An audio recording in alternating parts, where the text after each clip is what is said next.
Hello students, today's topic of the lecture is electromotive force. Let us see what is electromotive force.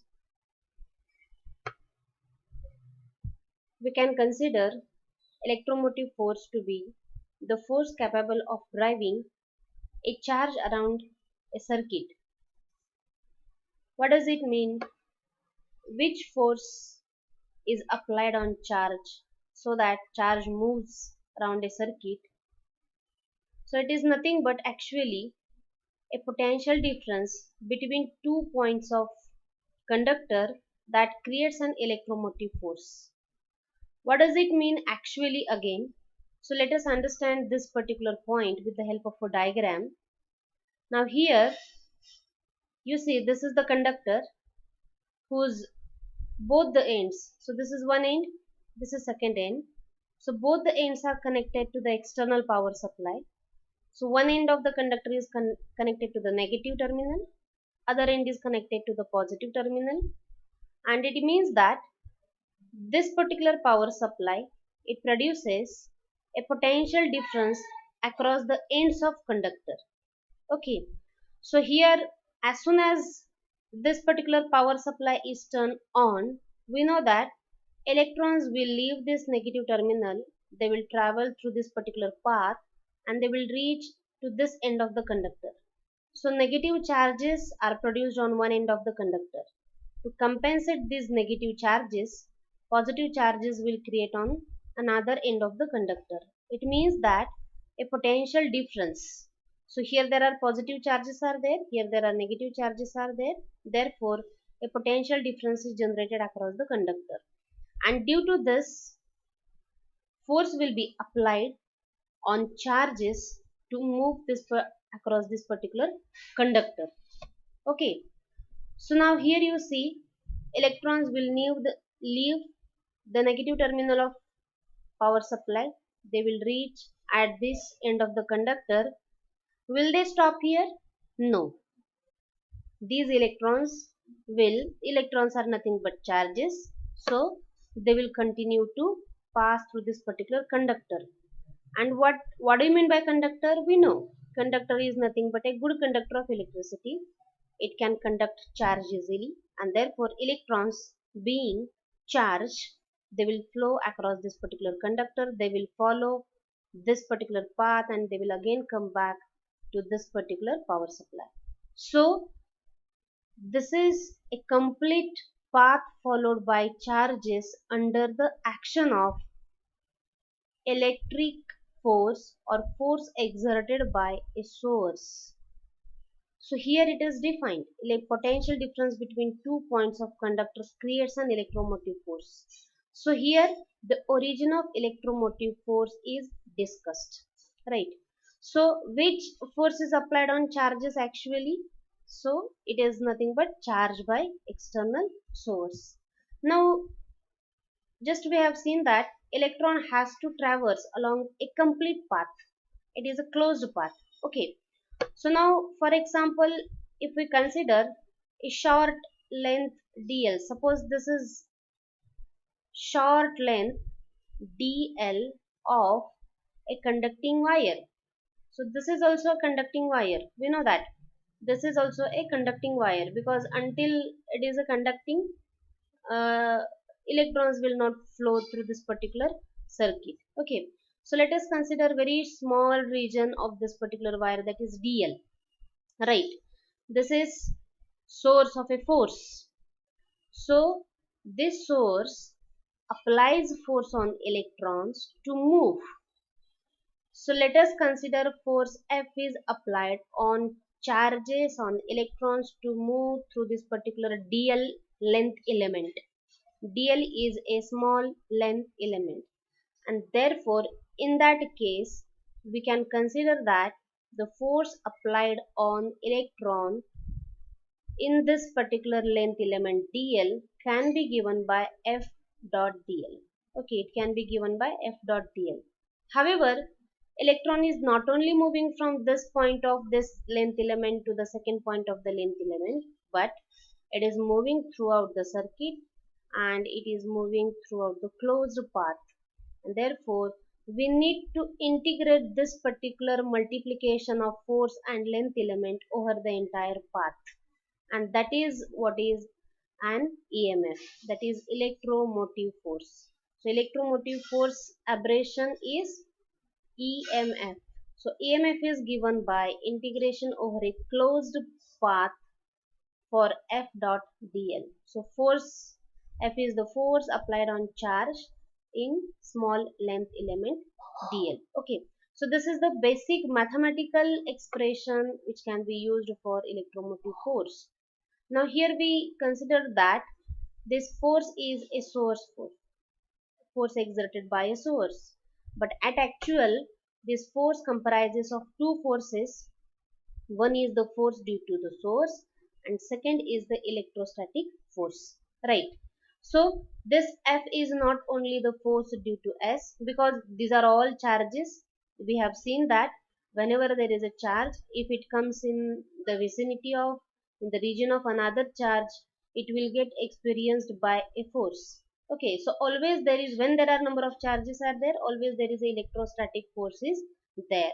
Okay, so force is not alone the force exerted due to source, but additionally there is electrostatic force also, and therefore now we can rewrite this equation 1 as Fs plus E. So this force is replaced by this particular equation. But now here for electrostatic field, this particular integration is equal to 0. So earlier in electrostatic video we have already seen that when charge is at static position, or when we consider electrostatics or electrostatic field, in that case electric field lines, they have only diverging nature. There is no formation of closed path is observed, and therefore integration over a closed path for this E is always equal to 0. Why this is the case? Because the value of E at the beginning point and value of E at the end point is always same. Therefore, in for electrostatic field, this particular integration is 0. So now if you multiply this length element with this Fs, and if you multiply dl with this E, then the second integration which we get, that is this integration, will be equal to 0, and therefore we only remain with EMF is equal to integration Fs dl, and therefore EMF can also be interpreted as, it can also be considered as work done per unit charge. What does it mean? This is the force. dl is nothing but a length element which can be considered as a displacement, because charge is being displaced from this point to this point. So this is nothing but a displacement dl. So we know that force into displacement, it comprises or it forms a work done, or it gives us a work done, and therefore this EMF can be considered as work done per unit charge. So this is about the basic idea of electromotive force. So what is electromotive force? It is basically a force which is capable of driving a charge around a circuit. Okay, so this is a force which is required to move charge along a circuit. So this is the circuit. This is what is called as electromotive force. Now let us consider one more example for understanding electromotive force. So let us consider a conducting wire which is moved through a magnetic field. What does it mean? See, suppose this is a magnetic region.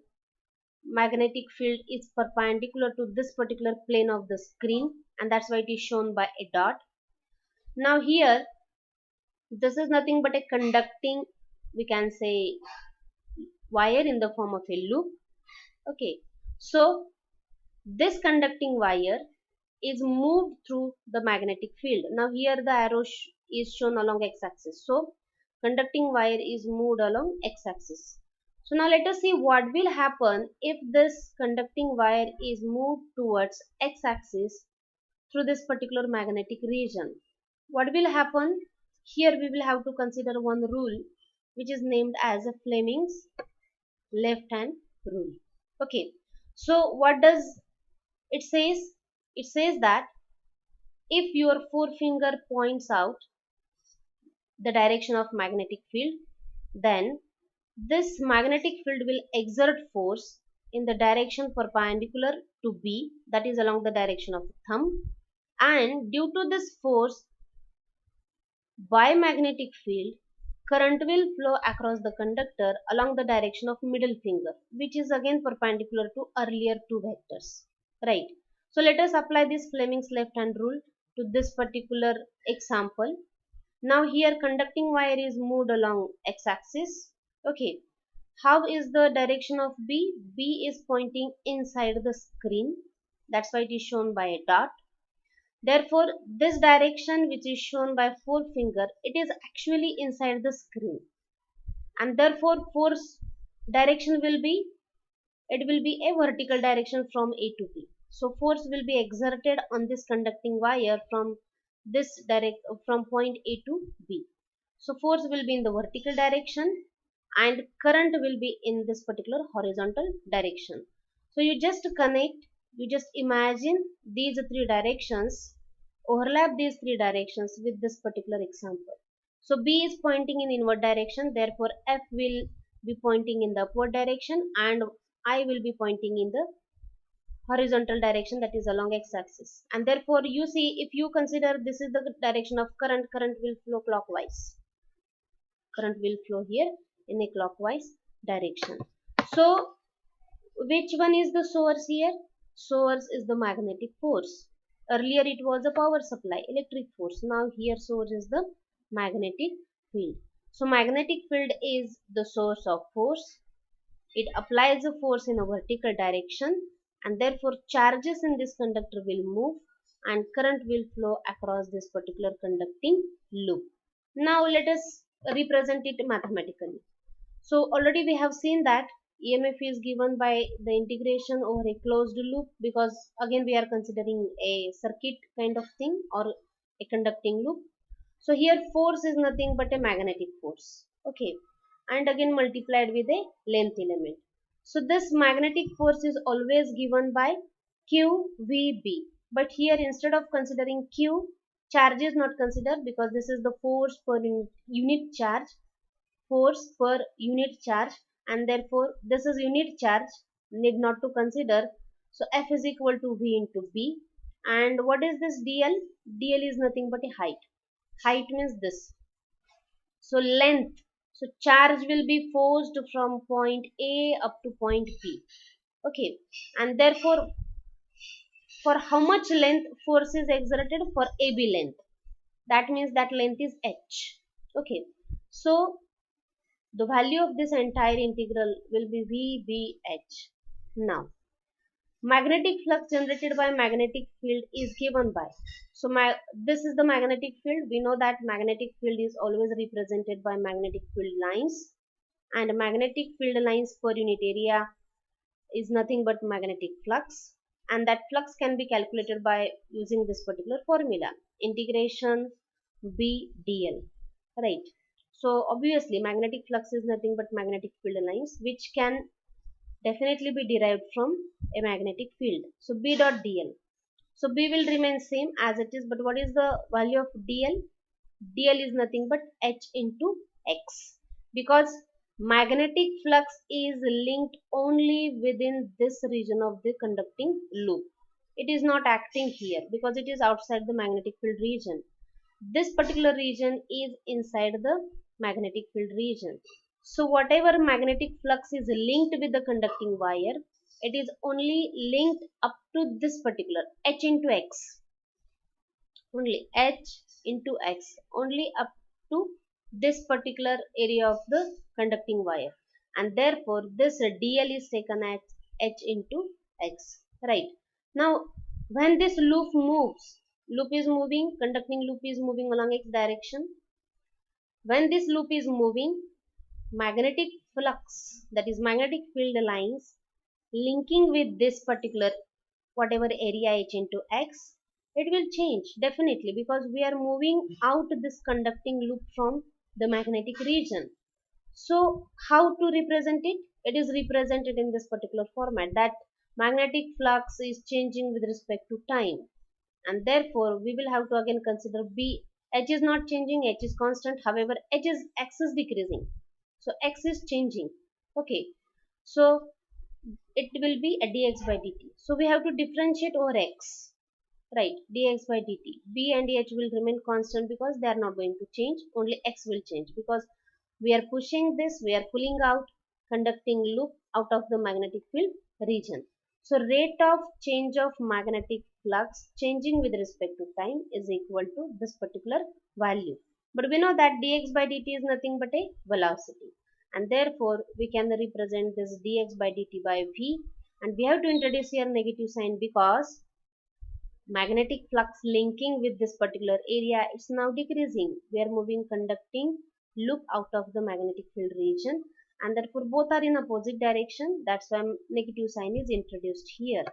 So now if you compare this BHV with the earlier equation BHV, therefore now we can write this EMF is equal to minus d phi by dt. So we have to just compare the last equation with the first equation, and therefore we can compare this equation and we get the final equation as EMF is equal to minus d phi by dt, which means that the rate of change of magnetic flux with respect to time generates an EMF.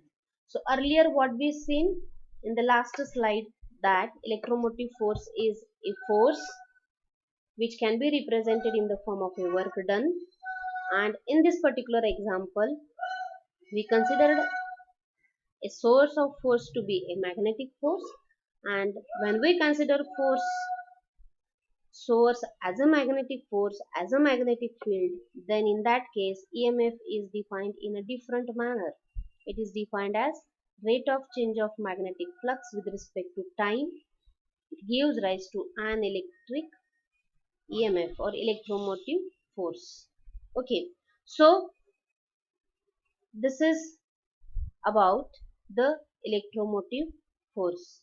Now in the next video we will see how this electromotive force gives rise to a Faraday's law of induction. Thank you.